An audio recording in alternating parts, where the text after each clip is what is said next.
Here are 5 names that I think Auburn football should target in the transfer portal.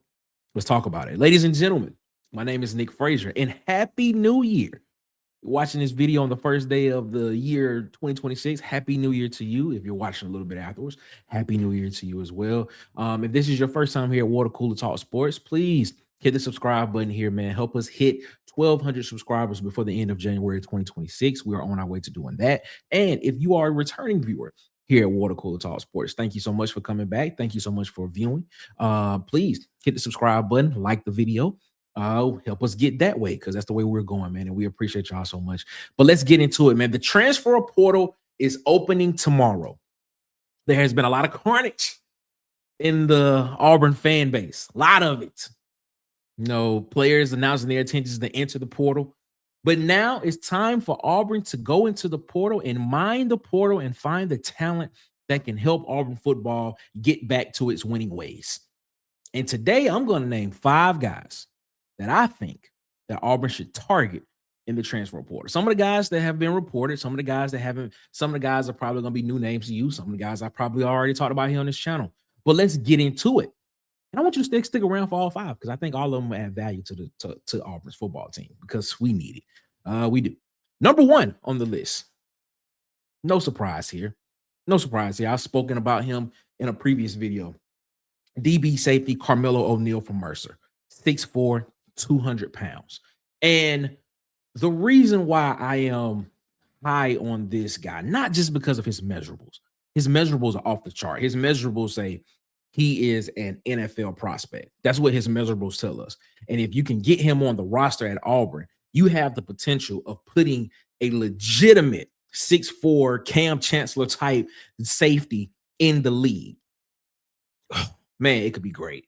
But the problem that Auburn had this past season was covering tight ends, and having a guy that size that can be able to cover the middle of the field when the tight end position is becoming a very critical position, a very imperative position for offenses now in college football. Having a guy that size that's able to run with, have foot speed, have the coverage skills in order to be able to stay with tight ends and cover them, because tight ends are becoming athletic. Having a guy that size is very important as well, too. Very important. So getting a Carmelo O'Neal from Mercer, and I know a lot of people saying Mercer, man, listen, this guy's measurables hit 6'4", 200 pounds, come in, he can hit. I would probably move him closer down to the line of scrimmage so that he's able to be able to attach to those tight ends right away, and be on them one-on-one potentially, man. I'm telling you, he could be a big, big pickup for Auburn football in the future if they do decide to go after him in the portal. Number 2, the number 2 guy that I think Auburn football should go after. This is a name that has been reported. I believe he's actually taking a visit to Auburn. He's going to be a position of need that Auburn needs. And I talk about this position all the time. The line of scrimmage. The line of scrimmage. The line of scrimmage is very important, especially on the offensive side of the ball. Grant Seager, offensive tackle, 6'6", 311 pounds, is more likely going to be the type of offensive lineman that you're going to see Auburn football recruit with this staff. With this staff, a more leaner, more athletic type offensive lineman, offensive tackle that is able to get around the edges when you're pulling pin pulls, when you're running traps, when you're running duos, when you're having guys that are going to be able to go up against athletic edge rushers. This type of guy, that type of frame, that type of athleticism is what you're going to see Auburn go after. I think he's transferred from Oklahoma State, had a pretty solid season last year at Oklahoma State. Getting him in the fold, getting him on the offensive side of the ball, especially on the offensive line, because as you know, Auburn is not returning any starters on the offensive line this season. Well, let's clarify that. Kel Ellis did get a start at center, but, Connor Lew decided to enter the draft. Dylan Wade, Jeremiah Wright, eligibility has run out. Xavier Chaplin has decided he wants to enter the transfer portal. Mason Murphy eligibility has run out. Xavier Miller's eligibility has run out. And we have some guys, DeAndre Carter, Self Wilford, Favor Edwards, have entered the portal. And now that room has become which could have been a strength for Auburn, just in numbers, has now become a potential area where we can now add some depth through the portal, and adding a Grant Seagram at that particular size and weight, and the prototype of what this offense is going to look like, and with the tempo that is going to run at, having him in the fold is going to be very important as well. So we have to potentially get him. I believe he's visiting on Saturday. And getting him in the portal, getting him in the fold is very crucial. Very crucial. All five of these guys that I believe Auburn should go after are very crucial guys. Number three in the portal. It's a true freshman guy, but he got real playing time in the SEC this season. Got a legitimate playing time in the SEC this season, and he earned all SEC. He earned all freshman all SEC honors. I'm talking about Jaden Woods from Florida, edge, and with Keyron Crawford leaving out of eligibility, Keldrick Faulk announcing his intention to enter the draft. You lose Jamonte Waller, you lose Amarius Williams to the transfer portal.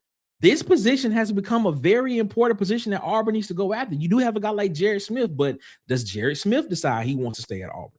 So going out, getting a guy that has been in the SEC and Jaden Woods at the edge position, who played at Florida, who's played in this conference against like competition. A lot of people like to say that. A lot of people like to I like to attribute, playing in comparable competition and performing well in the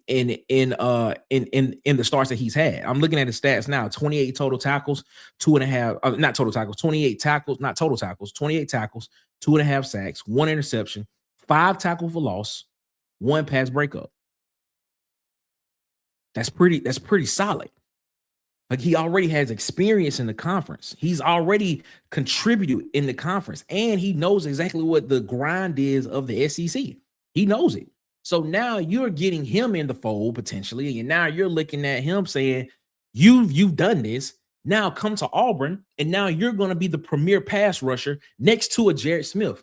Now you have pressure coming off the edge. If Auburn is able to keep Jared Smith, by the way, now you have two premier type guys coming off the edge that can rush the quarterback and get pressure on the quarterback. And then from there, you build out the interior depth of the defensive line with a Malik Autry, with a Jordan Crawford, with those type guys, getting those guys in the fold. And now you potentially have something on the front line, and then you have to build depth behind it. So Jaden Woods would be a nice pickup for Auburn in the portal if Auburn can make that happen. Number 4. The number 4 person I believe that Auburn should go in the portal is still on the line of scrimmage. It's another line of scrimmage guy. It's going back to the offensive line. Tyreek Adams, offensive lineman, transfer from LSU, who has announced his intentions to enter the portal. 6'7", 310 pounds. He is that frame that this offense and that the type of offensive lineman that Auburn is going to be looking at recruiting in the future with this particular offensive staff. He fits that mold. Athletic enough to get around the end, strong enough to cover, the athletic edges in the SEC, just being able to just be physical enough at the point of attack and still being able to be athletic enough to kick step, push, kick step, punch, and be able to drive people off the ball as well. So having a guy like that in the fold on the offensive line, because not having returning starters on the offensive line for Auburn is very, very critical in my opinion. But if you're able to get that experience from other people that have started at other places and getting them there, they at least understand what the expectation is and what the pressure is of being able to do that and being able to come in and contribute right away. Here's the fact. Here's the stat that sold me on Tyreek Adams. 0 sacks allowed through 11 starters. 0 sacks allowed through 11 starters. That's amazing. That's amazing. And just for all the people out there that wants to make sure, he did it in the SEC. He did it at LSU. I'm just telling you. Auburn, I hope you're watching this video, because that would be a major pickup for Auburn if you're able to get that one right there, man. And number 5, I believe, is no surprise to anybody. You got to get Byron Brown in the fold. And I believe you have to get Byron Brown in the fold before the end of the weekend. He's a guy, 3,000-yard passer, 1,000-yard rusher. He was the quarterback of with Joel Gordon and with Alex Golish at USF. You have to get him, and you have to get him pretty soon, in my opinion.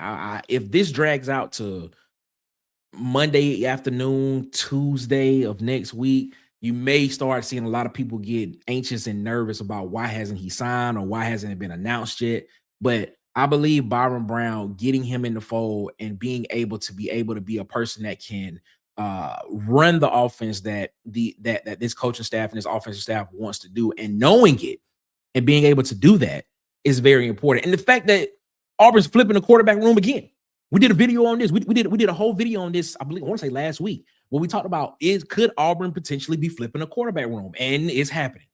He's not the only quarterback Auburn needs to go out there. There's another one out there that I think Auburn should be able to go out there and consider getting as well. But yeah, those are my 5 guys that I think Auburn should target in the transfer portal. Tell me in the comments, who do you think Auburn football should target in the transfer portal to help with restocking and rebuilding this roster a little bit as we move forward. Thank y'all so much for watching, man. If you follow us on Twitter at CoolersPod23, make sure you do that. Follow us on Instagram and TikTok at the Water Cooler Talk. And then, of course, hit the subscribe button here at Water Cooler Talk Sports, because we are on our way to 1,200 subs before the end of January 2026. Happy New Year to you all, man. We'll see you on the next one. You all be easy. Have a blessed one.